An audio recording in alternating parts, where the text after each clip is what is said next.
Fidèles amis de la radio de la Cola, bonsoir et vous chers lecteurs, je vous dis bonsoir et merci de nous avoir suivis partout et en tout. J'espère que vous avez passé une excellente nuit avec nous aujourd'hui dans l'émission Le Bonheur est dans le livre où on va passer une excellente soirée avec notre invité Kant le penseur, mais il va se présenter à l'eau et à large. Bon après-midi, monsieur le Kant le penseur. Bon après-midi. Comment tu vas? Ça va très bien. Tu es en forme, En tout cas, je vois aussi, vous êtes aussi en forme. Voilà. Il faut d'abord commencer par faire connaissance. Qui êtes-vous? Moi, d'abord, je m'appelle Emmanuel Gilhui Chaka, de mes vrais noms, les noms donnés par les parents.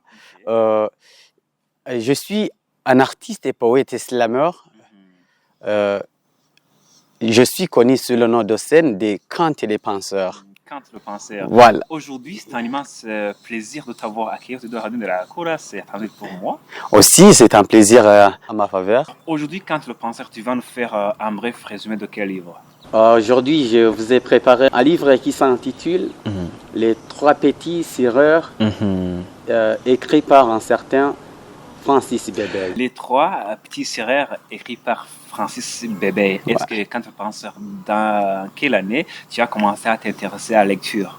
Je me suis intéressé à la lecture depuis 2015. 2015. J'espère que tu as vraiment parcouru pas mal de livres.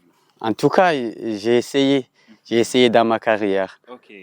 Tu peux aller juste au but en me disant à quel point la lecture t'a fasciné, bien sûr que dès ta tendre enfant. La lecture, ça m'aide à voyager. Donc, quand je lis un livre, je voyage en même temps. Et ça m'apprend aussi à améliorer mes compétences, que ce soit la langue que j'utilise pour communiquer. J'apprends aussi, j'améliore aussi mon expression, que ce soit à l'écriture qu'à l'oral. Alors aujourd'hui, tu vas nous faire un bref résumé du livre intitulé Les trois petits sœurs. Ok, tu peux y aller tout droit au but pour nous dire à quel point tu vas nous faire un beau résumé. Merci beaucoup. Le livre, je l'ai déjà dit, c'est Les trois petits sireurs, créé par un certain Francis Bébé. Bébé, tout d'abord, l'écrivain de ce livre, il est camerounais. Donc, il a été journaliste, il a été écrivain, il a été interprète, poète, tout ça. Il a aussi gagné des prix dans la littérature. Alors, le livre que j'ai préparé, je voulais y aller avec le petit résumé là. Les trois petits sœurs, il s'agit des trois gamins qui ont fait l'exode rural, qui ont quitté la campagne pour s'installer en ville, pour y créer un emploi, un job. Alors, ils se sont convenus de créer un métier de cireur, tu vois, façon sur les chaussures déjà. Pour peindre les chaussures. Voilà.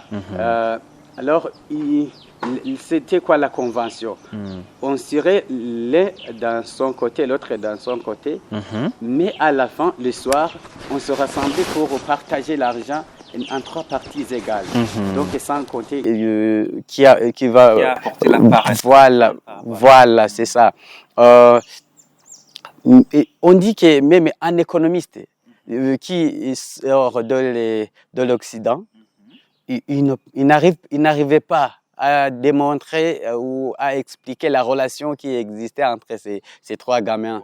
Voilà, puisque c'était un trio vraiment magique. Alors, il y avait aussi des disputes dans les relations. Un jour, ils ont vu un client, un client venir, et puis ils ont crié cirez pas trop. Et puis le client, il a choisi un d'entre eux. Il s'appelait celui qu'on a choisi s'appelait Mamou. Mamou. Les autres, les deux, l'un s'appelait je sais pas, peut-être même aujourd'hui il existe. Mamou, Abdel et Nyassa. Alors, c'est maman qui a gagné le marché de cirer les chaussures de son patron. Et puis, il a été payé 50 francs, alors que les autres payaient 10 francs. 10 francs. Ou 20 francs, comme ça. Mais toi, tu arrives à me payer 50. En tout cas, c'est fort. Alors, les deux autres ont vu que maman est payé 50 francs. Ils n'ont pas bien apprécié ça, puisqu'ils disent, le gars, il vient d'avoir de l'argent, alors que nous, on va nous payer 10.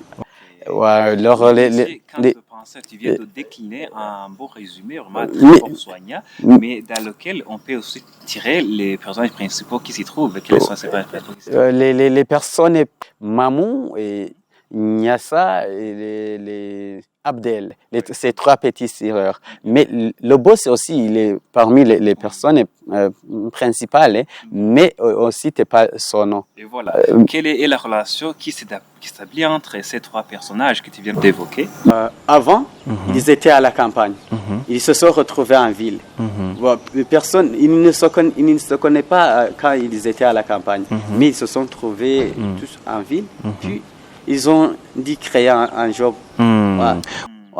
Voilà, c'est un livre très intéressant, titré Les trois petits sireurs, dans lequel on a tiré comme, je dirais un beau résumé, dans lequel on peut dire il y a des trois enfants qui aimaient partager le même job de cirer les chaussures des gens, et par conséquent, ils ont pu fonder une très belle relation.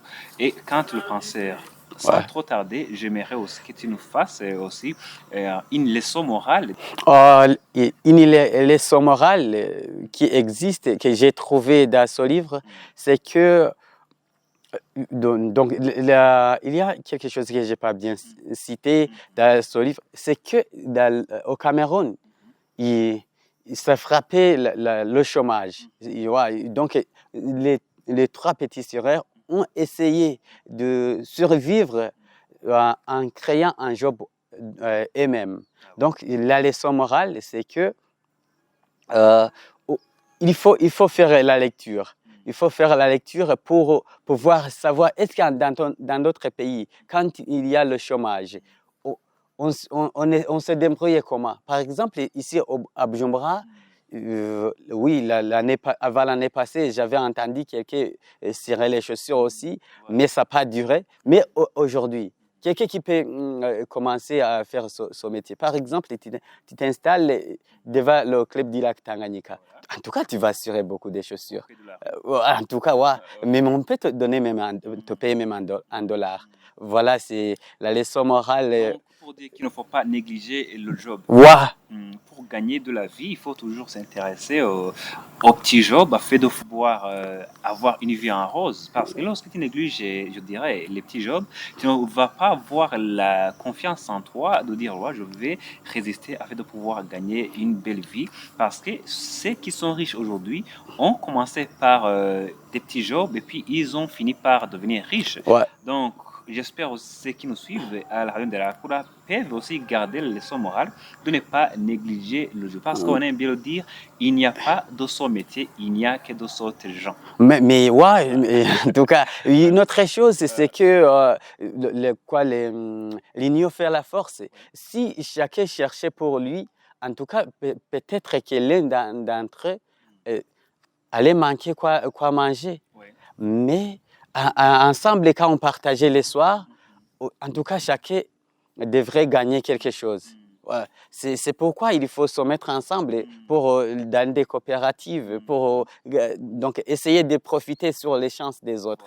Par exemple, tu vois que Mamou a gagné les 50 et puis à la fin, ils ont partagé ensemble. Tu vois? C'est pour dire qu'il y a une relation qui était solide entre ces trois personnages. Les trios magiques. Voilà, les trios magiques.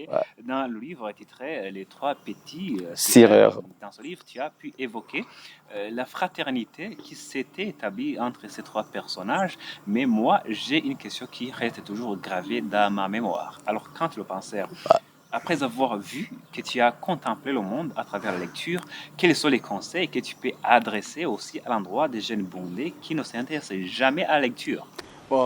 Les conseils que je dois si, ou bien que je peux adresser à la jeunesse burundaise qui, dans ces jours, on ne les voit pas en masse dans les bibliothèques, ce que moi je les appelle à la lecture. Parce que la lecture, c'est cultiver l'esprit. Ouais. Et donc l'esprit, les compétences. Et souvent, on essaie de... Je ne sais pas si on abuse le langage. L'esprit qui ne lit pas, petit à petit meurt. C'est comme l'esprit qui ne mange pas. D'après Victor Hugo. Voilà. Oh, voilà. D'accord. C'est petit à petit meurt. En tout cas, ouais, tu peux étudier et finir les études. Mais si tu n'as pas l'habitude de lire, mais c'est quoi? On va te demander qui a dit l'esprit qui ne lit pas. Par exemple, ici, on va faire on va donner du Job. Toi, tu ne seras pas même capable de t'exprimer en français. Ouais. Alors, les autres qui ont profité de la lecture, c'est gratuit. Bon, messieurs, quand le pense, il y en a ceux qui nous suivent qui peuvent se dire, voilà, il y a les iPhones qui ont venu concurrencer les livres, et les livres physiques, je dirais. Et par après, les enfants ou les élèves se contentent souvent à leur téléphone portable au lieu de se contenter exactement sur les livres. Et ce qui a pu faire marcher en arrière la capacité des élèves, des enfants qui apprennent dans leur jour. Mais aussi, il y a des conseils que tu peux les adresser, tu as dit bien il y a quelques secondes en disant l'esprit qui ne lit pas maigrit comme le corps qui ne mange pas. Ouais. C'est une citation qui a été dite par Victor Hugo pour souligner bien l'importance de la lecture. Et lorsque toi aussi tu es venu ici en tant que lecteur, mais tu as aussi un autre talent que tu regorges, le talent de slammer. Tu es aussi slammer. Alors, il y a une liaison entre la lecture des livres et le slam. Ouais, il y a une forte liaison entre la lecture et le slam. Puisque je slam à partir des mots ou bien des expressions que j'ai lues dans les livres.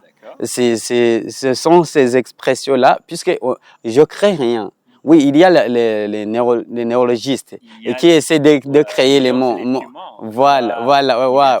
Mais en tout cas, 99%, c'est ce que j'ai appris à l'école, c'est ce que j'ai lu dans les livres, que j'essaie de manier. Non, j'essaie de manier pour devenir un beau slammer. Ouais. Et parmi le talent de slam, aujourd'hui, tu slam également aujourd'hui, ainsi que la lecture, quelle est la première chose qui t'a donné beaucoup de chance à gagner ta vie? Parmi le slam et la lecture. Moi, je pense que c'est la lecture, puisque c'est la lecture qui m'a ouvert donc au slam. Mais c'est pas le slam qui m'a donné les chemins vers la lecture. Non. Oui, bien sûr que oui. C'est toujours l'émission Le Bonheur est dans le livre qui continue. Vous avez entendu, nous sommes avec Quand le penseur, il est également le slammer. Mais de son vrai nom, c'est Emmanuel Gyukishaka qui est venu ici pour nous dire à quel point la lecture lui a fasciné. La lecture aussi lui a façonné les choses. Je dirais, dans ces jours-là, il y a des enfants qui peuvent se dire, waouh, il n'y a pas l'importance de la lecture. Mais grâce à notre invité, bien sûr que oui, quand le penseur, on va découvrir exactement quelle est la vraie image d'un beau lecteur. Quand le penseur, lorsque tu es dans la famille, il y a des enfants qui sont nés dans les campagnes, y compris moi aussi, et toi, j'espère, qui peuvent se dire, voilà, les parents nous donnent également le temps suffisant. C'est dit, le monsieur, il n'est pas intelligent. Alors peut-être en classe, il est réussi. Hein? En tout cas, monsieur Cantre Passeur, on est toujours à l'émission Le Bonheur est dans le livre, mais vers la fin de notre émission du jour. Mais j'aimerais aussi que tu nous fasses un petit défi que tu as rencontré peut-être lors de la lecture dans les premiers jours. Les défis, c'est pas dans les tu as fait face. Ouais, c'est pas c'est pas au commencement ou dans mes débuts de la lecture. Même aujourd'hui, il y a les défis. Il y en a. Tu peux te donner toi-même un défi de lire un roman peut-être de 500 pages. Et tu peux le finir. Ouais. Mais il arrive un moment où tu vois vraiment, je vais pas finir ça. Ah, tu commences à lire, il y a le sommeil qui vient, tu vas, voilà, procrastiner. Je vais lire ça demain, je vais, ouais. Alors que on devrait se concentrer, mais je pense que c'est le parallélisme avec la vie. Mais aussi, on doit aussi gérer le temps de la lecture, aussi le temps d'islam, comme je suis l'islameur, j'essaie de jongler, mais en tout cas, si tu ne te donnes pas un défi de lire, les lectures, c'est pas donné à tout le monde. Il faut alors savoir son importance pour y aller avec tout ton cœur. Mon frère, la lecture, c'est un travail très assidu qui mérite de l'attention particulière et de Exactement. l'audace. Voilà. De continuer à lire parce que lorsque tu lis, tu découvres les bonnes choses de l'avant, tu découvres la bonne manière dont nos ancêtres vivaient alors que nous ne les avons jamais vus, jamais entendu parler. Parce que moi, notre parent qui est à l'intérieur du pays peut dire, voilà, c'est lui un bon lecteur, il peut contempler le monde à travers la lecture. La lecture aussi peut te faire voyager partout dans le monde. La lecture peut t'ouvrir les horizons, peut t'ouvrir les portes d'opportunités. Monsieur Kant le penseur, j'aimerais que tu formules aussi quelques mots à ceux qui nous suivent pour les motiver à faire d'aimer la lecture. Merci beaucoup. Je voulais un peu revenir sur les opportunités que ça peut nous ouvrir la lecture. Par exemple, moi, je me rappelle quand on faisait les résumés des livres à l'université, il y a des médias en ligne ou des médias en ligne qui ont voulu que certains d'entre nous aillent travailler chez eux. Tu vois, ils te voient aujourd'hui sur scène. Tu fais le résumé d'un livre, tout simplement. Ils ne te connaissaient pas déjà. Mais donc, il a l'intention de te donner un job. Oui. Tu vois? Alors que c'est un simple roman que tu présentes. Donc, mais derrière ce roman, il y voit un background, un bagage. En tout cas, quelqu'un qui se donne à lire comme ça, il mérite quelque chose. Aussi, moi, je voulais encourager les gens, les étudiants, les élèves d'aimer la lecture, puisque la lecture, ça améliore les compétences, ça nous fait voyager dans le monde, ça nous ouvre aussi des opportunités de job. En tout cas, il faut aimer la lecture. Monsieur Kant le penseur, on est déjà presque à la fin de notre émission Le bonheur d'un livre. Je tiens à remercier tous ceux qui nous suivent. Je te remercie également d'avoir répondu présent à mon invitation. C'est un plaisir pour moi d'accueillir une star en slam, une star à la lecture, une star partout dans tout ce que tu fais. Mon frère, tu as la bonne vision de l'avenir. J'espère bel et bien que ceux qui nous suivent ont entendu l'importance de la lecture et je vous donne rendez-vous la semaine prochaine. Mais je tiens aussi à te laisser un petit mot à ceux qui nous suivent. Je voulais vous remercier vous aussi. Que ce soit toi, journaliste, qui a pris l'initiative de m'inviter, ça me fait vraiment plaisir quand je suis dans mon coin et quelque part il y a 100 qui pensent à moi, ça me fait énormément plaisir. Ceux aussi qui sont derrière la caméra, je leur dis merci. C'est un plaisir. J'aimerais aussi que je sois invité dans les prochaines émissions. Ça me fera aussi plaisir.